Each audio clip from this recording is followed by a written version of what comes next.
Ahora, para continuar esta charla de neuroeducación, tenemos a la siguiente ponente, la máster Brenda Celi Córdoba, ecuatoriana. Nos va a tratar el tema de la influencia en las necesidades neuroeducativas especiales. Ella es psicóloga clínica, tiene un diplomado en terapia familiar sistemática y un diplomado en gestión educativa, entre otros estudios. Máster Brenda, bienvenida. Listo. Bueno, buenas tardes. Muchas gracias por el espacio. Muy honrada con esta invitación. Voy a proceder a compartir mis diapositivas. Les tengo que ser bien honesta, no tengo mucha experticia con Zoom, pero bueno, yo creo que... ¿me avisan, por favor, si ya se están viendo? Así es, ya las podemos observar. Allá, perfecto. Las voy a poner en posición. Listo. Bueno, realmente muchas gracias por el espacio. Un saludo muy cálido desde Guayaquil, Ecuador. Agradecer a todo el equipo que ha formado parte en la organización de este evento. Realmente muy honrada de participar con especialistas de la talla de las personas que me han antecedido para hablar de las neurociencias que realmente me apasionan. Yo me declaro una lectora permanente de neurociencias y bueno, esta tarde vengo a presentar precisamente un metaanálisis en relación a la influencia de las necesidades educativas especiales desde la perspectiva de mi práctica profesional. En la totalidad de los países del mundo, ¿no? La educación se convierte en una obligación inexcusable que debe ser atendida por los gobiernos para con cada uno de sus ciudadanos, ¿no? En este trabajo de educar, el docente realiza una actividad de interacción social constante. ¿Y cuál es el principal objetivo que se realiza en el aula de clase? Pues es que esas decenas de individualidades que se tiene frente a sí en el salón de clase el docente consigan al finalizar el periodo lectivo ajustarse al perfil de salida descrito por las planificaciones de los ministerios de educación, ¿no? Eso es lo que se llama el perfil de promoción. En ese marco me gustaría pues iniciar parafraseando al doctor Francisco Mora. El doctor Francisco Mora nos invita a reconocer en este amplio pensamiento que está en la diapositiva, en la pregunta constante del docente, ¿no? Que se hace de cómo ayudar a mi estudiante que aprenda, y se nos pide asumir que este resultado pues de cómo podemos contribuir a que aprenda no solamente involucra el contemplar aspectos biológicos, sino que además está la manifestación de las emociones que van a surgir en consecuencia del trabajo docente, como muy bien lo explicó la expositora que me antecedió, ¿no? Y en ese trabajo de generar esas emociones, definitivamente va a redundar en la experiencia de ambientes significativos, de ambientes estimulantes, ambientes que influyen en la atención del estudiante y que generan definitivamente interés, ¿no? Y le va a permitir al estudiante poder involucrarse bien en el acto de aprender. El tema de la inclusión, ¿no? La educación ha tenido transformaciones realmente maravillosas. Tenemos que reconocer que hemos ido de menos a más. El tema de la inclusión es uno de ellos.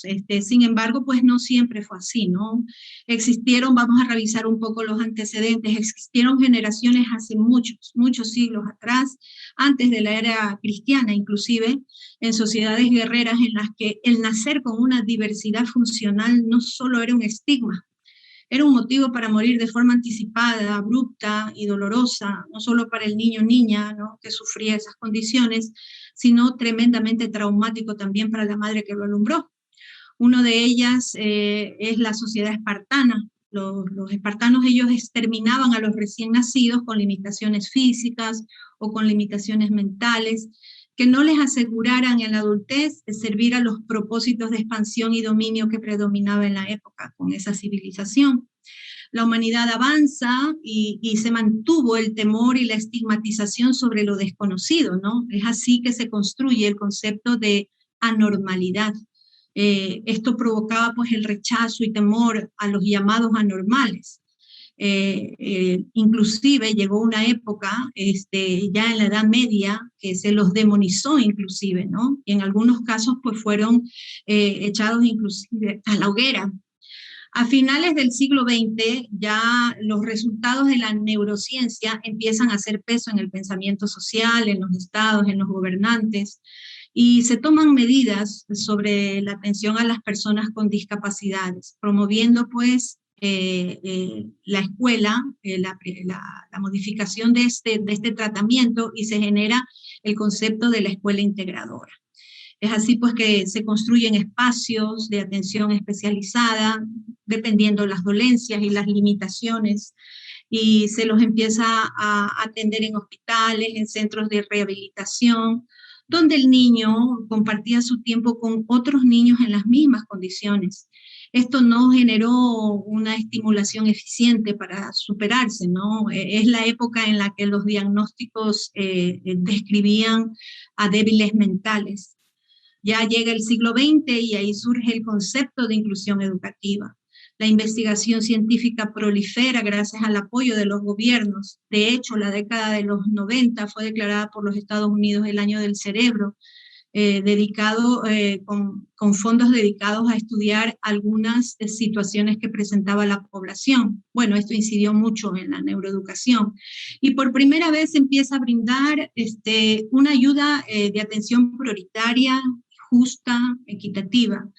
Las investigaciones en neurobiología empiezan a contribuir para entender mejor procesos y subprocesos del cerebro. Y la inclusión empieza a sentar un precedente como una forma de atención específica a todos los alumnos que tengan una necesidad de apoyo, entendiéndose de que este apoyo, esta inclusión, no solo estaría dirigida a niños o adolescentes con discapacidad, sino que también serían medidas especializadas para cualquier alumno que lo requiera en el marco de un modelo de educación inclusiva. Aquí podemos apreciar una tablilla donde se describe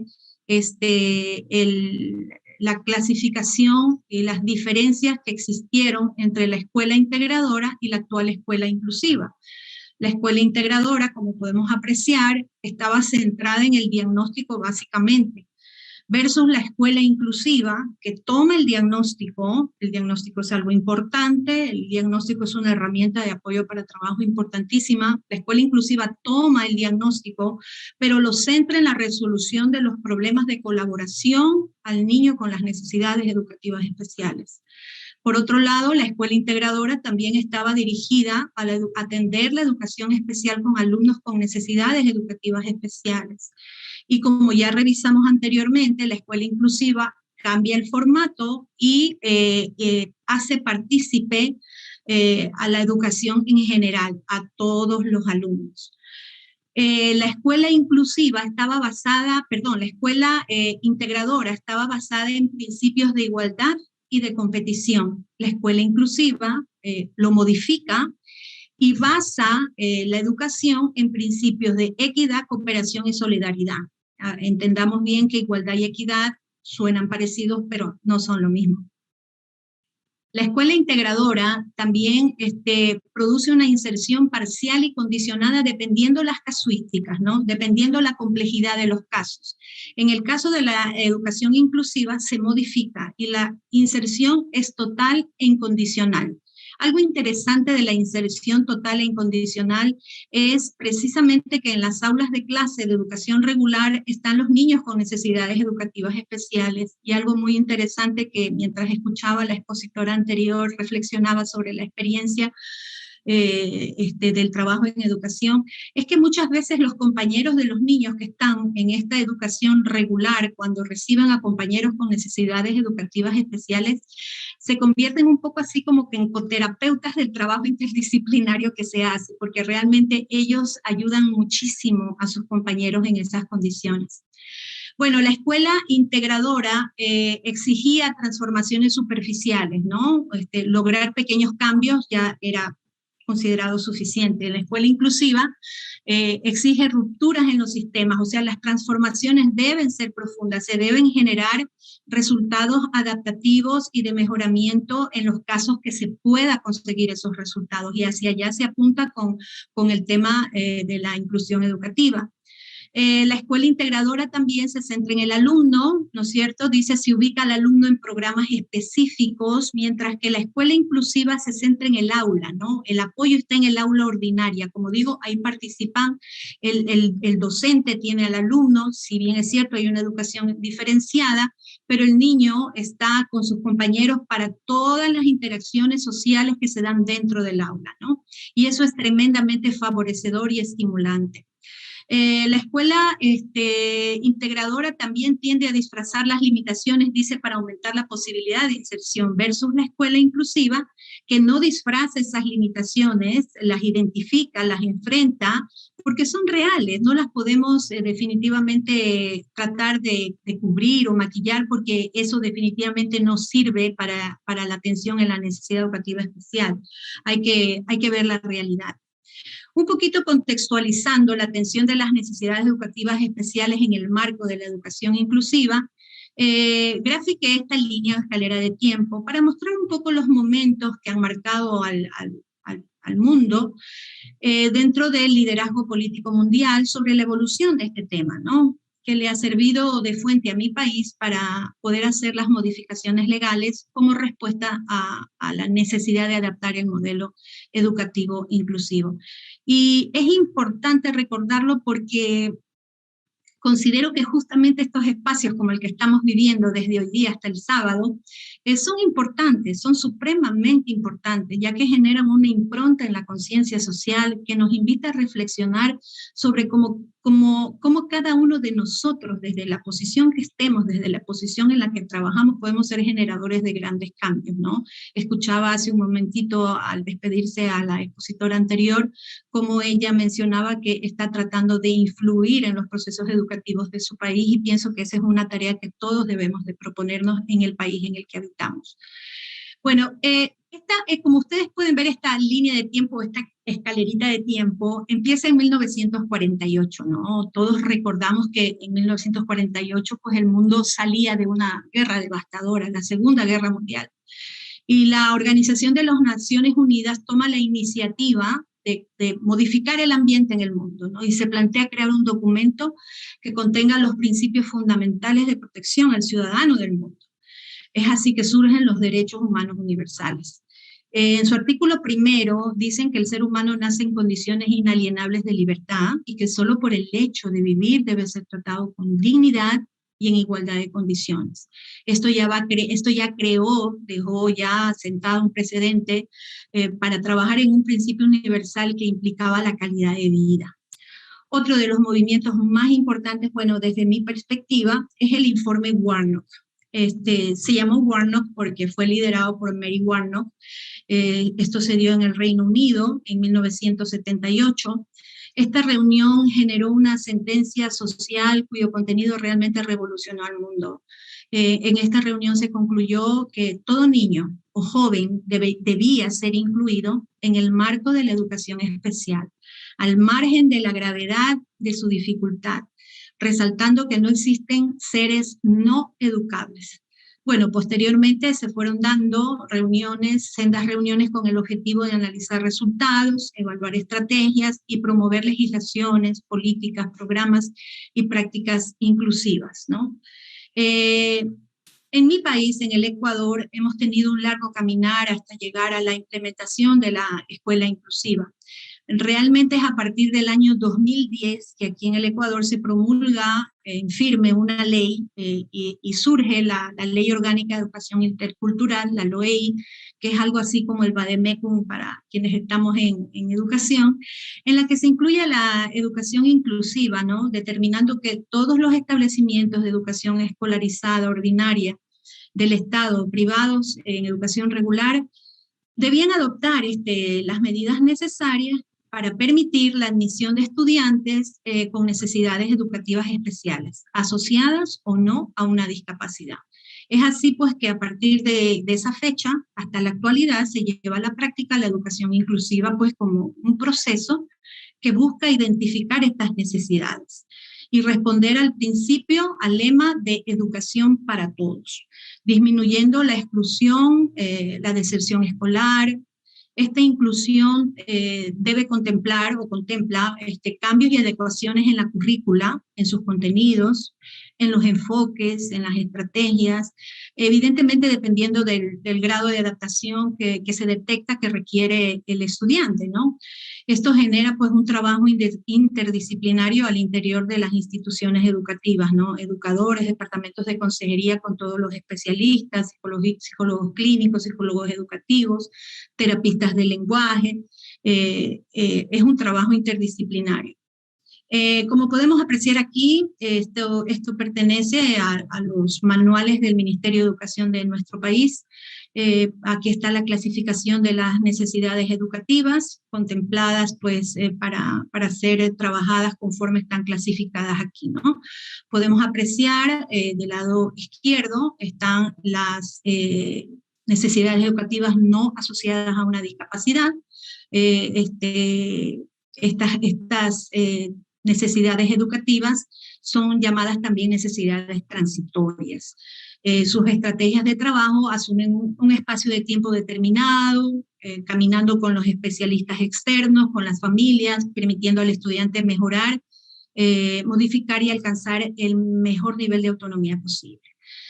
Del lado derecho observamos las necesidades educativas asociadas a la discapacidad. Como ustedes pueden ver por la clasificación, estas son consideradas permanentes, ya que en su mayoría son de funcionalidad irreversible. Estas requieren de una atención especializada, externa, con cuyo informe también se procede a realizar la adaptación curricular correspondiente, ¿no?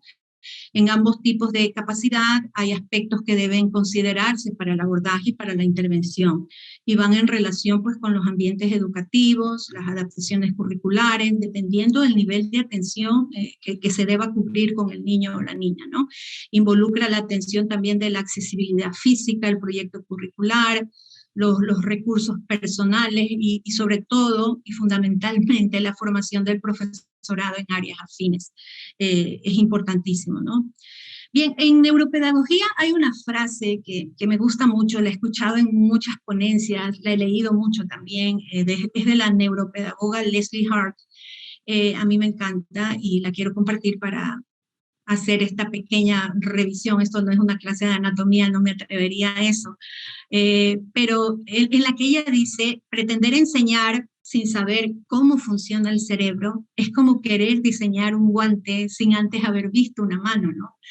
Es así pues que este pensamiento nos demanda la necesidad de reflexionar sobre conocer el funcionamiento del cerebro y de sus órganos adjuntos, ¿no?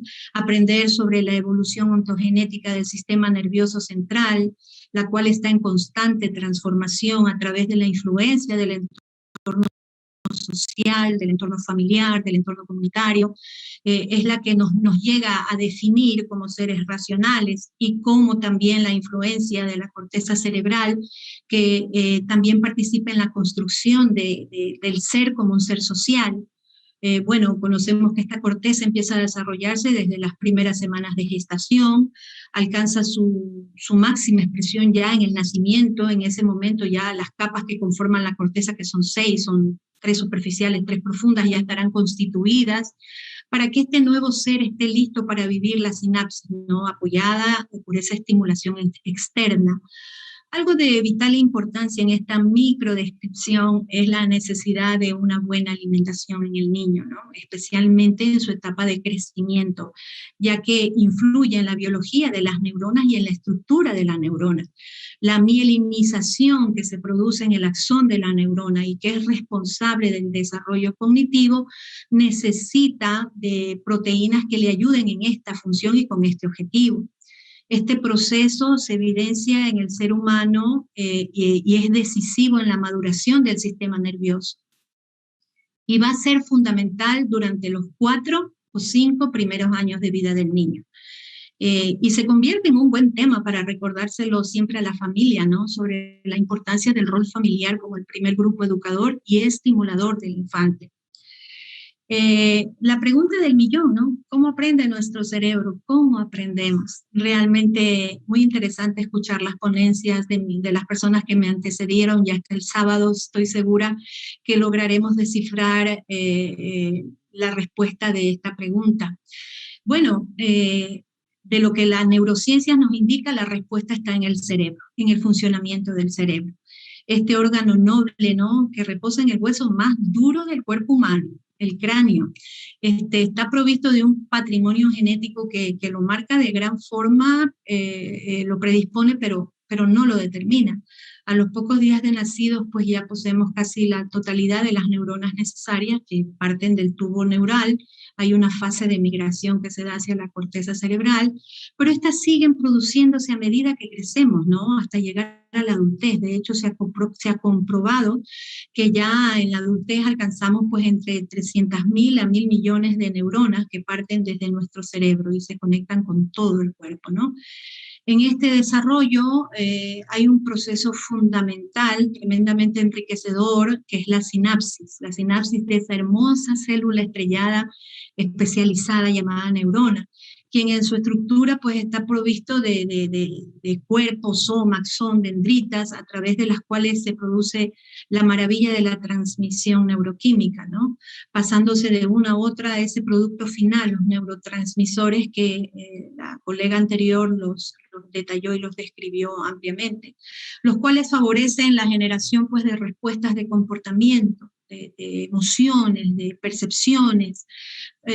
Vale resaltar también que la neurona en su funcionamiento necesita el apoyo y acompañamiento de una célula más pequeña llamada glía o neuroglia, con una estructura diferente, ya que la neuroglia no posee axón o dendritas, pero es fundamental para la neurona porque le ayuda a procesar la mielina, determinante para la sinapsis. Todos estos procesos que suceden paralelos los unos de los otros brindan plasticidad al cerebro, facilitando una acción de procesador central y por supuesto pues son muy relevantes para el logro del aprendizaje. Pero ¿de qué nos valemos o cómo nos ayudamos para entender todo esto, ¿no? Bueno, el siglo XXI realmente ha sido un desarrollo increíble de las ciencias y definitivamente el aporte que cada una de ellas brinda ha ido vinculando las ciencias de tal manera que ha brindado a la neuroeducación información valiosa, brindándole a los educadores la oportunidad de poder mejorar el trabajo áulico. Por un lado, la neurobiología, pues desde los años 90 potencia su trabajo investigando gracias a las imágenes de resonancia magnética, la fisiología del cerebro. Por otro lado, la neuropedagogía explica la función del cerebro pues, como un órgano facilitador de los procesos sociales que desarrolla el niño y cómo esto influencia los procesos de enseñanza-aprendizaje, ¿no? Se vale de los estudios neurocientíficos precisamente sobre el lenguaje para mejorar la capacidad de aprendizaje. Por otro lado, la neuropsicología con sus aportes sobre la conducta, las emociones, las funciones cognitivas, todas ellas aportando para enfrentar las nuevas demandas sociales y educativas con respecto pues, a la influencia del medio ambiente. Especialmente en este momento que atravesamos dificultades de interacción social, precisamente la ponente anterior hablaba de resiliencia, tenemos que reconocer que son momentos de cambios muy trascendentales, ¿no? De hecho, esta interacción social está frenada, hay advertencia de no acercarnos, lo cual es tremendamente lamentable. El contacto humano es fundamental en la socialización, en la estimulación. Bueno, ¿qué ha sucedido? Ahora los espacios de educación se trasladaron a los hogares, ¿no? Se transformaron las salas, las habitaciones, los comedores, los patios, los jardines en aulas de clase. Estas ciencias que forman parte de las neurociencias han influido en la neuroeducación, brindando herramientas para que podamos comprender muchos de los procesos que se dan en circunstancias tan trascendentales o o imprevistas como las que estamos pasando. He ahí la razón por la cual considero que es necesario dirigir una mirada hacia cada una de estas ciencias para decidir qué camino facilitaría mi trabajo como educador, ¿no? Este ambiente del Congreso, espero sinceramente contribuya mucho en eso a las personas que participan. Perdón. Correcto. Aquí tenemos a Stanislas Dehaene. Este neurocientífico cognitivo francés ha basado muchos sus estudios, sus investigaciones, su trabajo en las bases neuronales de la conducta y como reflexión en sus conclusiones de investigación, él plantea de que el docente debe concentrar su interés en conocer a cabalidad la dinámica del aula que lidera. Afirma también que nadie debería conocer mejor que los profesores las leyes del pensamiento en pleno desarrollo y por consiguiente también pues y como consecuencia lógica los principios que participan en la activación de la atención, lo que va a generar posteriormente el almacenaje en la memoria. Esta preocupación válida de este pensador gira alrededor del desconocimiento que se tiene sobre determinados procesos cerebrales y resalta que en la actualidad la palabra neuro pues ha conducido a muchos contextos a malinterpretar los descubrimientos científicos, dando lugar a creencias erradas, a creencias falsas, mal fundamentadas o simplemente mal aprendidas, ¿no? Lo que ha favorecido la difusión de los neuromitos, los cuales lamentablemente se han arraigado pues en la educación. Y bueno, con todos los temas que comprenden la agenda de este Congreso de Neuroeducación, yo estoy segura que hasta el día sábado muchos de ellos serán erradicados y modificados. Aquí podemos observar una investigación que se realizó con 932 profesores en diferentes países, fueron encuestados, precisamente preguntándoles específicamente sobre 4 neuromitos. Sus resultados fueron que el 49% creían en que los seres humanos usamos solo el 10% de nuestro cerebro. El 96% respondieron que aprendemos mejor cuando recibimos la información según nuestro estilo de aprendizaje favorito, que puede ser visual, auditivo o sinestésico, ¿no? El 77% indicaron que los ejercicios de este sistema Brain Gym mejoran la integración de información entre los 2 hemisferios cerebrales y el 80% hablaron de que escogieron como opción que sí se puede clasificar a los alumnos según su dominancia cerebral, ¿no? Paralelo a esto, también hay un aporte de la OCDE, que es la Organización para la Cooperación y el Desarrollo Económico. Ecuador es un país integrante, y en el 2002 esta organización, como resultado de una investigación sobre los neuromitos y cómo los neuromitos se logran insertar en el pensamiento colectivo, plantearon que cuando nos referimos a estos temas descalificados por la ciencia, se los entiende y se los puede estar aceptando por 2 razones. Una, como malinterpretaciones intencionales, ¿no? Por ejemplo, cuando existen propósitos comerciales, ¿no? O no intencionales, es decir, por fallas en la comunicación. En cualquiera de las 2 situaciones es necesario plantearnos la necesidad de actualizarnos permanentemente, ¿no? Como un requisito para el trabajo educativo.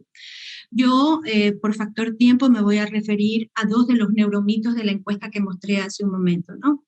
El 10% de nuestro cerebro, solo usamos el 10% de nuestro cerebro. Esta falacia, pues, ha sido divulgada al parecer por los intereses de muchos grupos. Algunos venden la idea de que si lográramos alcanzar, superar el 10% y llegar al 80 o al 90%, podemos convertirnos en algo así como superhumanos, ¿no? Algo así como la película de Lucy, con poderes telepáticos o telequinéticos, y obviamente pues se ofrecen cursos y capacitaciones con esa finalidad, algunos muy costosos. Bueno, la verdad es que gracias a las técnicas como el PET, la tomografía por emisiones de positrones, entre otras, se ha logrado comprobar que esta afirmación es un neuromito. El avance de la tecnología en las neurociencias ha permitido poder monitorear en vivo los verdaderos niveles de activación cerebral y las regiones donde éstas se producen, con personas voluntarias o pacientes lo que ha permitido ver una realidad diferente, ¿no? Ya una realidad basada en evidencias indiscutibles. Hay muchas pruebas de ello. Por ejemplo, está comprobado que cuando dormimos, nuestro cerebro sigue presentando actividad. Por ejemplo, el hipocampo, que participa en la memoria, funciona reflejando, cuando estamos durmiendo, nuestros recuerdos almacenados, producto de nuestros estados conscientes, ¿no? Lo que vivimos en la mañana, lo que vivimos en la tarde, cuán significativo fue. Esto no podría suceder si en realidad usáramos un porcentaje tan mínimo de nuestra capacidad cerebral. Otra razón para abolir esta creencia del uso del 10% radica en el descubrimiento y en el aporte de las neurociencias de que nuestro cerebro desarrolló o desarrolla o nos brinda o nos regala una plasticidad neuronal. Una creencia arraigada que se tenía hasta hace algunos años atrás era de que nuestro cerebro era algo así como inmutable, ¿no? Totalmente inexpugnable y estoico.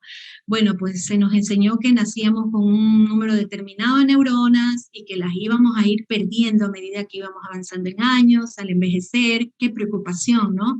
Imagínense esta idea, lo que generó.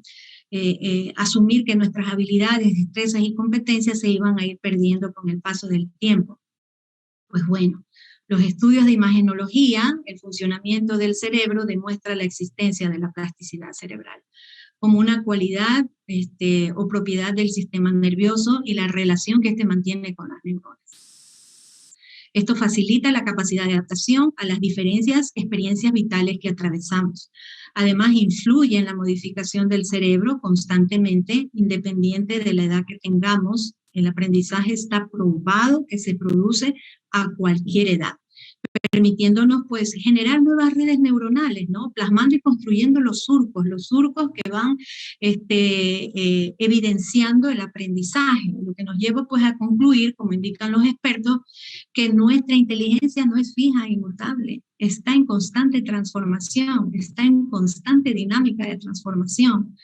Bueno, y saber esto pues ha contribuido abundantemente no solo en el ámbito educativo, especialmente con el tema de las necesidades educativas especiales asociadas o no a una discapacidad, sino también en otros contextos de la vida humana, en otros grupos etarios, como por ejemplo en la atención geriátrica.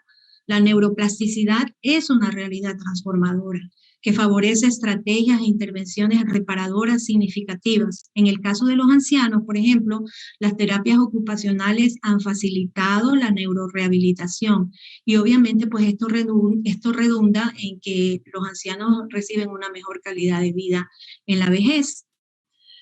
El segundo neuromito que vamos a revisar de manera muy breve, lamentablemente, es el cerebro izquierdo versus el cerebro derecho, ¿no? Este neuromito se basa pues en la creencia de que los hemisferios tienen funcionalidades diferenciadas y por consiguiente pues influyen en resultados independientes. Entonces, la educación, basándose en eso, orientaba el trabajo áulico a determinar las estrategias dependiendo del tipo de aprendizaje que predominaba en el estudiante. Es decir, pues había que tomar muy en cuenta qué hemisferio era el que influía en el niño o la niña o el adolescente para optimizar sus resultados, ¿no? Basándonos en esas preferencias naturales. La neurociencia aporta con sus investigaciones y demuestra que el cerebro es único. El cerebro es uno solo y existe una transferencia de información entre los dos hemisferios, eso es real, a través de las fibras nerviosas del cuerpo calloso, que es el puente de comunicación entre ambos, y modifica esta falacia. Y nos invita a asumir y nos lleva a asumir que el cerebro trabaja de manera integrada. Sí es verdad que en algunos procesos hay cierta predominancia de uno de los hemisferios sobre el otro hemisferio, pero no es tan categórica como para considerar que cada hemisferio tiene atribuciones totalmente distintas a la del otro. Entonces, el aprendizaje es el resultado de esa relación fisiológica entre las redes neuronales. Cuando dos neuronas se conectan entre sí, en la sinapsis se genera ya la posibilidad del aprendizaje. Este trabajo abarca todo el cerebro. No hay, como se ha mencionado, la influencia específica de uno de los dos hemisferios. Es importante resaltar que esto se modifica en los casos de que la persona sufra de alguna lesión cerebral o por nacimiento tenga alguna alteración en la estructura del mismo, ¿no? Esto pues redunda en reconocer que este es un tema muy importante para la atención de la educación inclusiva a niños con necesidades educativas especiales en condiciones, por ejemplo, de discapacidad intelectual severa, autismo, síndrome Asperger, en las que el trabajo interdisciplinario, docentes, psicólogos, psicopedagogos, neurofisiólogos, es importante para establecer las estrategias adecuadas. Bien, cuando hablamos de inclusión educativa, no debemos de asociar al estudiante que se atiende pues como miembro, como parte de un grupo matriz llamado familia, el cual se constituye en su punto de origen, ¿no? Y que son definitivamente nuestros partners en el trabajo que se hace en educación con respecto a las adaptaciones curriculares, ya que el niño no permanece 24 horas en el plantel, él vuelve a su hogar y es ahí donde se seguirá apoyando su desarrollo en cuanto a la aplicación de lo que se define trabajar dentro de las adaptaciones curriculares. Por esta razón he considerado necesario en este metaanálisis incluir el trabajo de dos investigadores, David Bueno y Ana Forés, que nos plantean, y me parece muy interesante esta propuesta, 5 principios que debemos plantear en el contexto educativo a las familias sobre neurociencia, es decir, eduquemos en neurociencia a nuestras familias, con el fin de mejorar su participación precisamente en las medidas de intervención que se diseñan con sus hijos, ¿no? Para trabajar la educación inclusiva y la atención de las necesidades educativas especiales. Estos dos investigadores nos plantean 5 principios. El primer principio habla de que somos seres únicos e irrepetibles, ¿no? La familia debe reconocer a su hijo como un ser único, irrepetible. No va a haber otro igual a él, así sean gemelos, eso lo sabemos. Y que independientemente de sus condiciones funcionales con o sin discapacidad, tienen como familia la responsabilidad, ¿no? Del poder crear y transformar, por lo que es necesario asumir que en el medio social de desarrollo están siendo influenciados constantemente por el entorno social, que cada uno de sus niños es un ser que forma parte de una gran diversidad dentro del círculo familiar y que encasillarlos, compararlos o condicionarlos no favorece su crecimiento humano. La responsabilidad de la familia gira en dotarlos de lo necesario para su desarrollo evolutivo. El segundo principio habla de influenciar, no significa determinar. En este principio, pues los investigadores nos plantean una reflexión muy interesante, y es el hecho de que la influencia de los padres ya viene determinada desde antes de que fueran familia, desde antes de conocerse, desde antes inclusive de que pensaran enamorarse y acordarse tener hijos, ¿no? ¿Qué significa esto? Pues, ¿no? Que el estilo de vida que tiene esa futura familia en la adolescencia, esos futuros padres en la adolescencia, en esa etapa en que las células sexuales, los óvulos, los espermatozoides empiezan a generarnos ese cambio completo, nos muestran nuevas oportunidades, nos ponen de frente ante nuevas experiencias como seres biológicos. Estos cambios definitivamente van a ir determinando la construcción del cerebro de los hijos que tendrán en el futuro, porque definitivamente redundará en la calidad del gen que ellos van a transmitir. Por ejemplo, se indica que la experiencia en el consumo de sustancias tóxicas influirá en las células sexuales, y estas células sexuales van a modificar esos genes que les mencionaba que van a ser transmitidos a la descendencia, y definitivamente van a predisponer la gran posibilidad de determinar de forma negativa la construcción del cerebro de sus hijos. El tercer principio habla de, antes de nacer, preparamos el cerebro, ¿no? Bueno, la llegada de un miembro a la familia siempre es una noticia de felicidad, ¿no? Nuestros hijos deben comprender también la responsabilidad que esto implica, especialmente en la adolescencia. Importante el diálogo con los adolescentes sobre este tema, ¿no? Explicarles a nuestros hijos la magia de la procreación a partir, pues, de este tejido del ectodermo, desde donde parte la creación del cerebro, ¿no? Y lo determinante que son los 3 primeros meses del embarazo en este proceso. Precisamente este periodo es de vital importancia para el cuidado en la madre, porque es la portadora del ser en crecimiento. Su parte emocional, el afecto que recibe de su pareja, el apoyo de su familia, definitivamente van a contribuir positivamente en la formación del cerebro de su hijo. Esta información para los adolescentes es de vital importancia. Esta psicoeducación es indispensable, conocer cómo se crea y funciona el cerebro, y que logren comprender precisamente, como lo decía, la magia que se produce en la interacción de este órgano con el medio ambiente, en este proceso continuo llamado aprendizaje, y cómo este va a influir a lo largo de sus vidas. El cuarto principio indica después de nacer más y más conexiones. Importante reflexionar pues el hecho de que con las familias precisamente, ¿no? que cuando nacemos no termina de funcionar nuestra biología. Resaltar que el cerebro sigue formándose luego del nacimiento, que es un proceso que no se va a detener hasta el final de nuestros días, y se seguirán generando nuevas conexiones, y que eso es crucial para los procesos mentales, porque de la estimulación entre estas conexiones neuronales está gran parte del secreto de la vida mental, de las habilidades, de las destrezas, de las competencias, de las capacidades que los hijos van a desarrollar. Y es ahí la contribución y la participación de lo que hablamos hace un momento de la plasticidad neuronal. En esta tarea, evidentemente, la familia es fundamental, porque la familia debe entender que tan inadecuada es la sobreestimulación como la falta de estimulación.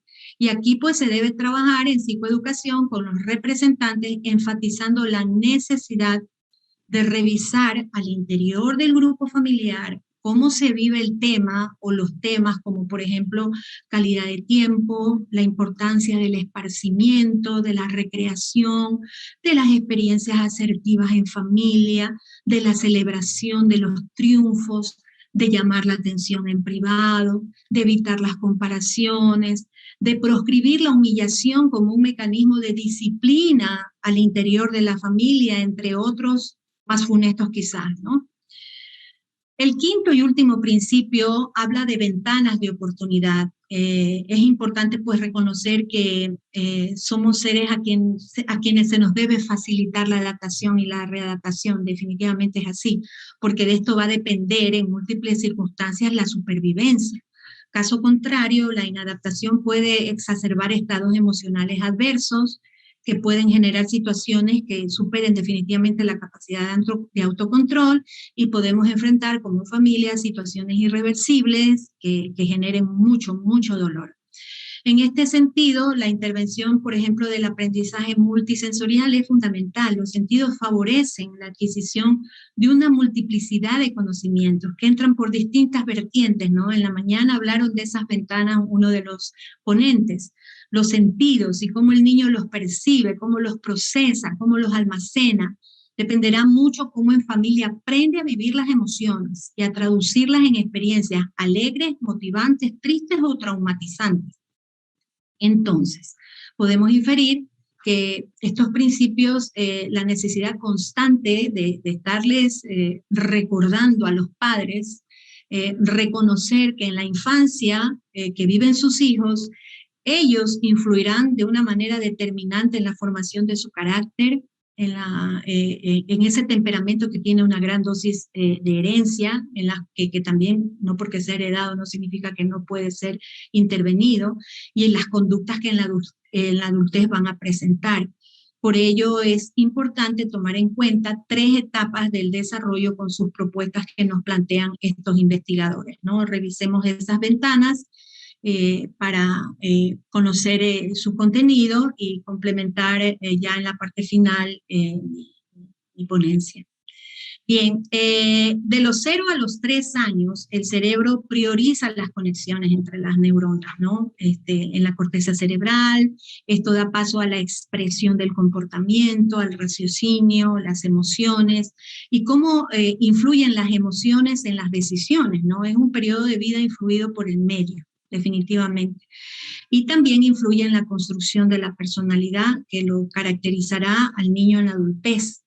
Por consiguiente, si pensamos que si vive en un entorno hostil, conflictivo, lo que se va a estimular es un aprendizaje de impulsividad, inclusive hasta como un mecanismo de defensa, ¿no? Ante lo que considere amenazante, yendo en contra de la racionalidad, la lógica, el sentido común y la reflexión. En la etapa que comprende de los 4 a los 11 años, pues ya la influencia del cerebro emocional empieza a aparecer de manera más clara, y la relación con la corteza cerebral sigue funcionando. Esta contribuye a gestionar, por ejemplo, la activación de la memoria. En esta etapa ya el niño ya enfrenta el desarrollo de habilidades y competencias de estudio, de cálculos, se inician los aprendizajes en lectoescritura, los razonamientos lógicos matemáticos, la memorización, la maduración del cerebro ya tiene un desarrollo muy individual y personal, diferente al de los hermanos, por ejemplo. Es el momento entonces de resaltarle a la familia la necesidad, lo indispensable que es respetar los ritmos individuales, con el fin precisamente de no agobiar al niño y provocar estados de desánimo o desmotivación que pueden influir en su proceso de aprendizaje. Entonces, la llave del éxito sería una estimulación constante ante la sensación de fracaso, ¿no? Ayudándolo a ver las posibilidades de éxito versus las experiencias de fracaso y evitar las comparaciones. Las comparaciones son fatales. Finalmente llegamos a la etapa de la adolescencia, ¿no? En esta etapa, pues ya el cerebro ya prioriza las conexiones a mucho más larga distancia, ¿no? Ya la plasticidad llevó al cerebro a un punto en el que ya realiza este tipo de conexiones. La maduración sigue y sigue trabajando, alcanzando su punto máximo, ¿no? La capacidad de aprender ya se amplía a un universo de conocimientos pues mayormente variados, mayormente complejos. Es la etapa en la que el ser está en esa búsqueda de identidad, de encontrar un lugar en medio del mundo adulto, al que percibe se está aproximando y que le genera dudas, inquietudes, incertidumbres y temores, ¿no? Aquí las conexiones ya empiezan a soportar los recuerdos, ya se suman componentes emocionales con la participación de la amígdala, esa pequeña amígdala en forma de almendra. Los padres son fundamentales aquí, ¿no? ¿Por qué? Porque le deben brindar a ese adolescente precisamente espacios de conversación, espacios de diálogos adecuados, estimular en ellos la reflexión, no el condicionamiento. Es una etapa que debe promover la maduración emocional para que este adolescente, para que este hijo, para que esta hija enfrente con éxito el futuro inmediato que se viene desarrollando desde las etapas inferiores, ¿no? Y es la puesta en desarrollo de su proyecto de vida. Un proyecto de vida que en este instante para muchos adolescentes, y hablo ahí desde mi práctica profesional, para muchos adolescentes les representa una incertidumbre tremenda. Bueno, estos son temas que definitivamente pues deben complementar la neuroeducación en la familia, ¿no? Para servir a ese propósito que tenemos en común con ellos. Facilitar en sus hijos la construcción de un perfil académico adecuado, que les facilite poder enfrentar luego del colegio la vida adulta de forma productiva y autónoma. Quisiera, antes de finalizar, invitarlos a ver un video a manera de cierre y de reflexión del tema que he tratado en mi ponencia. Por favor, me ayudan indicándome si me voy a ver allá. Voy a compartir el sonido. Si se escucha, si fueran tan amables, gracias.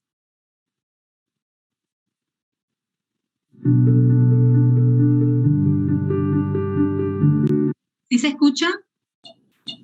Así es, Miss. Sí se escucha. Listo, gracias.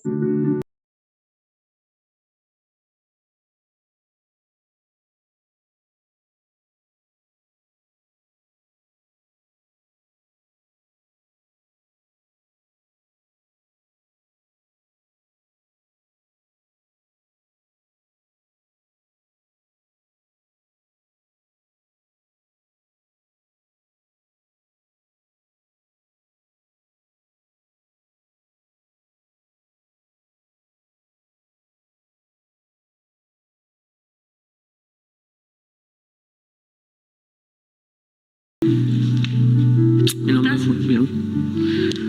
¿Cómo te llamas? Walter. ¿Cómo? Walter. Luciana. Mucho gusto. ¿Cómo estás? Bien, ¿vos? Bien. Todo bien. Sí. Te quería compartir algo para que lo lea, si te animas. Dale, gracias.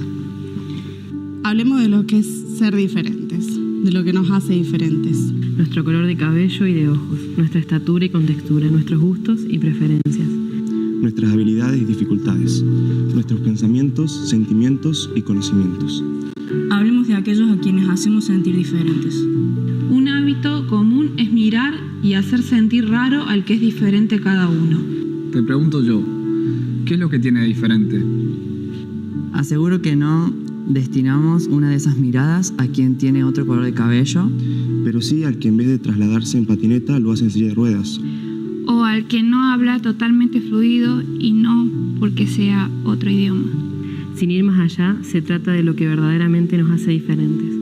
Nuestra esencia, nuestros sueños, nuestras ganas de ser y hacer en la vida. Se trata de ponernos en la piel del que es igual de diferente que yo y que vos. Dejar etiquetas que ofenden, dejar prejuicios que duelen, dejar ser. Dejar vivir sin remordimientos a quienes no merecen ninguna condena por su condición. Me invito y te invito a pensar un minuto en cómo serían tus días con más limitaciones que las propias. Con miradas de desprecio, difícil es ponerse en el lugar de otro. Improbable es hacerlo cuando se trata de una persona con discapacidad.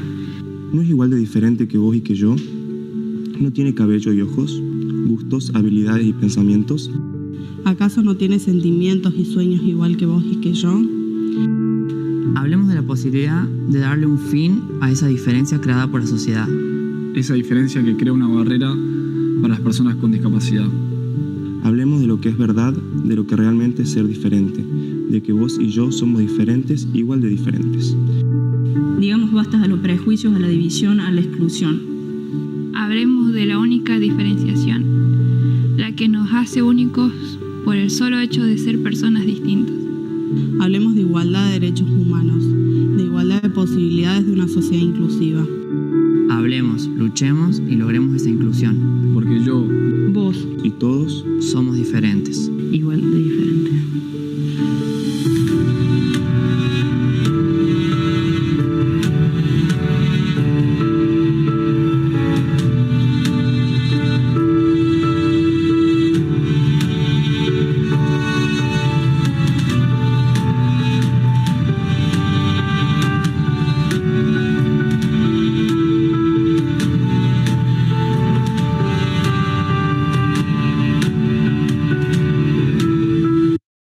Como podemos ver en este video, nos ayuda a reflexionar, como dice en su parte final, que todos viviendo en diversidad, aunque suene paradójico, es que si algo tenemos de igual es que somos diferentes. Y esas diferencias no deben distanciarnos, sino por el contrario, especialmente en el tema de las discapacidades, debe humanizarnos. Ese es el compromiso que la neurociencia, la neuropedagogía, la neuropsicología y la neuroeducación, ese es el compromiso que nos demanda como educadores. Que llevemos la axiología de la educación a las aulas, que les enseñemos a nuestros estudiantes a ser empáticos, a vivir esas emociones que nos hablaba Sonia, a vivirlas a millón, pero de manera positiva, porque el otro está necesitando de mí. Y bueno, como dice el Santo Padre, inclusive, quien no vive para servir, no sirve para vivir. Así que esa axiología de la educación hoy más que nunca se hace necesarísima para poder comprender el tema de las necesidades educativas especiales, de las situaciones diferenciadas que sufren y viven niños y adolescentes. Como conclusión final quisiera dejar estas dos reflexiones. Primero, considero yo que espacios como estos definitivamente deben comprometer al educador en reflexionar y tomar la decisión en la formación con conocimientos basados en la ciencia, que favorezcan la optimización de resultados en la educación regular y en la atención e intervención de las necesidades educativas especiales. Ese es nuestro compromiso. Si hay jóvenes que están mirando este neurocongreso, yo los invito a que tomen esa decisión.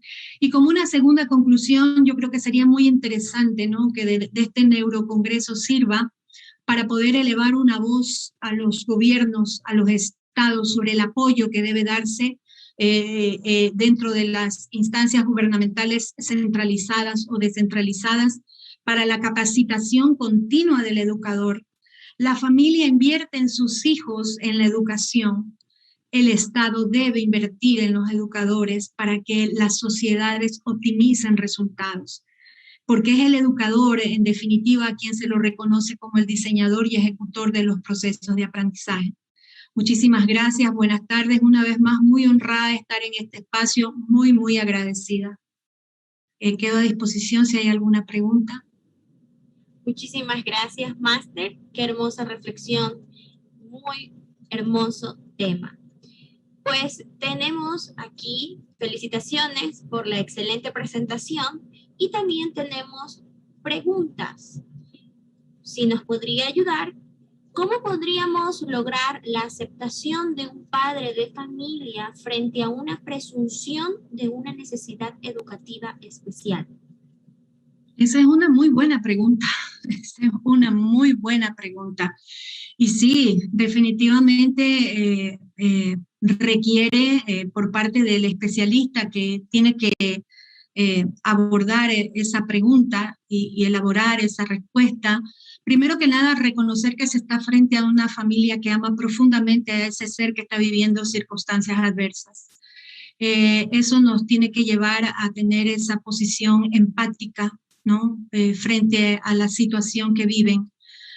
A mí me ha tocado por experiencia, hay veces tener que asistir a la familia porque inicialmente se suele percibir un estado de negación en querer aceptar la situación que se va a atravesar y que en algunos casos puede ser irreversible. Pero, ¿cómo se puede hacer? Teniendo una atención de calidez y de empatía hacia los padres, entendiendo de que son las personas primordiales en la vida de ese niño en circunstancias de discapacidad y que tenemos que hacerles el acompañamiento en la medida de lo posible mientras el niño esté en la institución educativa y si después se puede seguir haciéndolo mejor, para que puedan ir trabajando en conjunto con la institución educativa en la adaptación del niño a la situación y en toda la intervención que se haga con él desde el momento en que se diagnostica en adelante. Excelente, muchísimas gracias. ¿Tenemos otras preguntas más? ¿Cómo podemos manejar el trabajo inclusivo con los padres quienes de forma general trabajan y su tiempo en casa es muy reducido? Sí, esa es una situación bastante crítica. Realmente es una situación bastante crítica. Quisiera reiterar la última parte de mi participación, ¿no? Hablarles a los padres de neurociencias.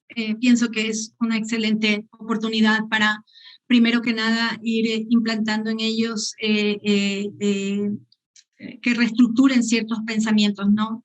Evidentemente, papá y mamá muchas veces tienen que trabajar y de hecho para eso se preparan, pero definitivamente tiene que haber un acuerdo en conjunto entre los padres y la institución educativa para poder atender, aún en circunstancias que ellos trabajen, estas situaciones que muchas veces las dejamos descritas en las adaptaciones curriculares.